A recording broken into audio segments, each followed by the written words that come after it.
Hey everyone, and welcome back to Book Club Companion. If you're new here, get ready because we are diving headfirst into one of the most talked about fantasy books out there right now, Rebecca Yarros' absolute sensation, The Fourth Wing. And for all you seasoned writers who were already obsessed, welcome back to our chapter by chapter book club. Today, we're kicking things off where it all began. Chapter 1, The Parapet's Edge. This is where we first meet Violet Sorrengail, and it's an introduction you won't soon forget. Just a quick heads up before we jump into the absolute chaos that is Basgiath War College. We're doing this old school chapter by chapter. That means no spoilers from later chapters, okay?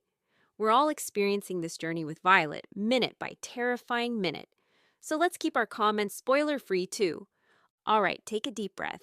We're about to face Conscription Day.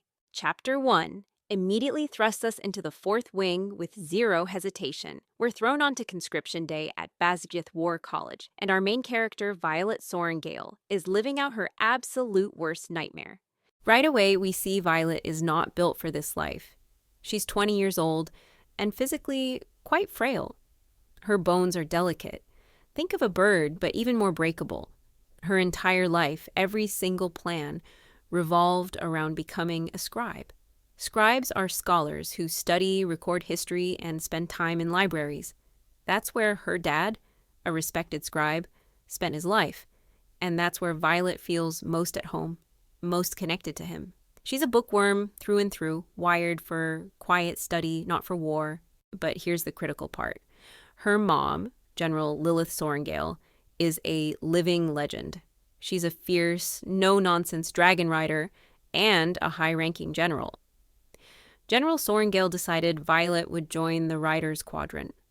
This is not a suggestion. It's a direct order. Violet knows deep in her gut this is a death sentence. Her sister Mira, who is a rider, desperately begged their mom, screaming, "You're sending her to die!" And Mira was right. Violet already lost her older brother Brennan to the Riders' Quadrant. He never came back. So even Mira, tough as nails, could not change their mother's mind. Imagine that feeling. Your own mom sending you to what feels like certain doom, despite your family's history of loss. The sheer unfairness of it all crushed Violet. All those years she spent studying, preparing for the scribe life, were simply discarded. As Violet shuffles towards the Riders' Quadrant entrance, every step is a painful reminder of her physical limitations and the terror building inside her. Basgiath War College itself is a monstrous, ancient fortress, absolutely massive. Cadets are everywhere. All of them look stronger, faster, and far more prepared than she is. This creates an immediate, stomach-dropping realization. She does not belong here, and she is completely outmatched. Then, we encounter the parapet. This section presents a physical hurdle and a psychological gauntlet. It's an incredibly narrow, super high, crumbling stone bridge stretching over a churning, deadly chasm.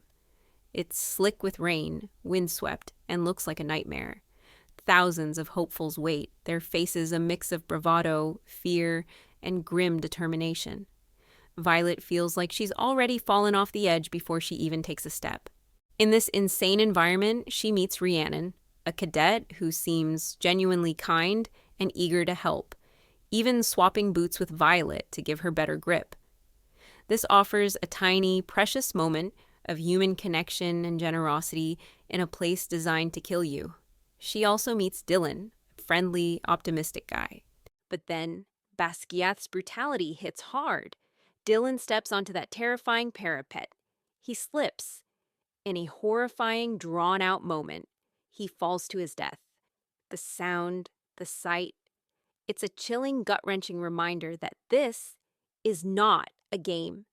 This is real, and the consequences are immediate and irreversible. The shocking thing is how quickly everyone else moves on, almost desensitized. Violet's stomach knots, her heart pounds. This is what her mom signed her up for. This is her fate. Just when you think it can't get any worse, we meet Xaden Rearson. He's the son of a traitor, the guy who led a rebellion and was executed by Violet's own mother. There's significant history there. He stands there, overseeing the crossing, radiating a dangerous magnetic presence. The moment his eyes lock onto Violet, an ice-cold wave washes over her. He knows exactly who she is. Her last name, Sorrengail, becomes a visible target on her back. He possesses a dangerous allure, but his presence is defined by hostility, a living embodiment of the deep-seated animosity between their families. His words are like daggers. It's your turn, Sorrengail. This is a challenge, a thinly veiled promise of pain, perhaps death. As she stares across the abyss, with Dylan's terrifying fall still replaying in her mind, and Xaden's hostile gaze burning into her, Violet Sorrengail, the fragile scribe, stands at the edge of a literal cliff and a complete life overhaul. Her old life is gone, shattered. Only the parapet remains, and the terrifying unknown path beyond it. The chapter ends with her heart pounding, facing the abyss, knowing that to survive, she must step directly into her greatest fear. Chapter 1 of The Fourth Wing functions as a brilliant setup for the entire series. Rebecca Yarros makes every page count. Let's really dig into what she communicates in these opening pages. A prominent theme in this chapter is identity forged in crisis. We see the conflict between one's inherent nature and an imposed destiny.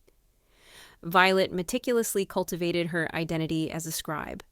Intellectual, analytical, and physically vulnerable, she prepared for a life of quiet scholarship. Her mother, however, embodies the brutal martial world of Navarre, forcefully reassigning Violet's path. A path she explicitly dreads, a path designed for the physically strongest, not the intellectually sharpest. Her chronic illness and fragile constitution are repeatedly emphasized, serving as a direct challenge to conventional fantasy hero archetypes. Yarros signals that Violet's strength will not be conventional. Her journey will explore how she finds power despite or because of her physical limitations, by leveraging her unique strengths. This narrative asks, what happens when your deepest sense of self is violently overridden by external forces? Can a new identity truly be forged under duress? Or will the former self perpetually resist? This mirrors real-world experiences where circumstances or expectations compel us into roles we never envisioned. The question then becomes, do we break or do we adapt, discovering a new kind of resilience? Another theme is the immense burden of legacy and familial expectation. Violet's entire predicament stems directly from her lineage. She is General Sorrengail's daughter, and that name, once associated with scholarly respect, now marks her as a target within the Writer's Quadrant. Her mother's unyielding conviction regarding the Writer's Quadrant's importance, her grim determination that Violet must follow this path, represents a heavy mantle of responsibility. This is a legacy of service, of war, and of unwavering duty. It is also a legacy of profound loss. The death of her brother, Brennan, during his rider training, cast a long shadow over the family, particularly affecting Violet and Mira. This inheritance of past sacrifices and present expectations places an almost unbearable pressure on Violet. Her struggle extends beyond mere self-preservation. She contends with the weight of her family's history and the formidable demands placed upon her present. This dynamic is deeply relatable, echoing the societal and personal pressures many face to uphold a family name, follow a prescribed path, or overcome generational challenges. It forces us to consider, how does one forge an individual identity when so much feels predetermined by those who came before? Finally, a cool element Yarros introduces is strength manifesting in unconventional forms, challenging the perception of weakness. Superficially, Violet appears weak. She is small, frail, and clearly out of place. This is the immediate reality she and those around her perceive. Yet Yarros offers hints of deeper capabilities. Violet's keen intellect, her sharp analytical mind, and her extensive scribe training represent potent strengths, unconventional ones for a dragon rider. We witness her quick thinking and keen observational skills, even amidst profound terror. Her forced entry into the writer's quadrant challenges the notion that physical might is the sole measure of strength. The world assesses one kind of power, but the story indicates something more profound beneath the surface. This conveys a powerful message. What society, or even our own internal narrative, labels as a weakness can often be the unique source of our greatest power. It serves as a potent reminder that judging a person or a story solely by outward appearances risks overlooking the most vital truths. Chapter 1 of The Fourth Wing powerfully sets the stage for character and world. It thrusts Violet into a crucible, forcing her to confront her deepest fears, her perceived limitations, and the harsh realities of her existence. This chapter establishes themes of survival, while simultaneously hinting at her potential for resilience, unexpected alliances, and the discovery of an inner strength previously unknown. We conclude this chapter with a clear understanding of the immense odds Violet faces and a glimmer of hope that this fragile scribe might, against all expectations, find her footing on that treacherous parapet and begin to forge a path distinctly her own. The journey ahead promises peril, and we are now profoundly invested in witnessing how this underdog will fight for her survival. If you found this detailed analysis engaging and wish to continue exploring the Fourth Wing with us, please subscribe to the channel and hit that notification bell so you don't miss our next chapter breakdown. We'll be dissecting every crucial step of Violet's perilous journey. And if you haven't yet grabbed your copy of The Fourth Wing, or want to pick up a fresh one after our discussion, check out the links in the description below. You can grab the book or sign up for an Audible subscription. Your support directly enables us to continue creating these book club companions for you. Thanks so much for hanging out and talking books today. Until our next discussion, happy reading, and may your journeys through new worlds be ever insightful.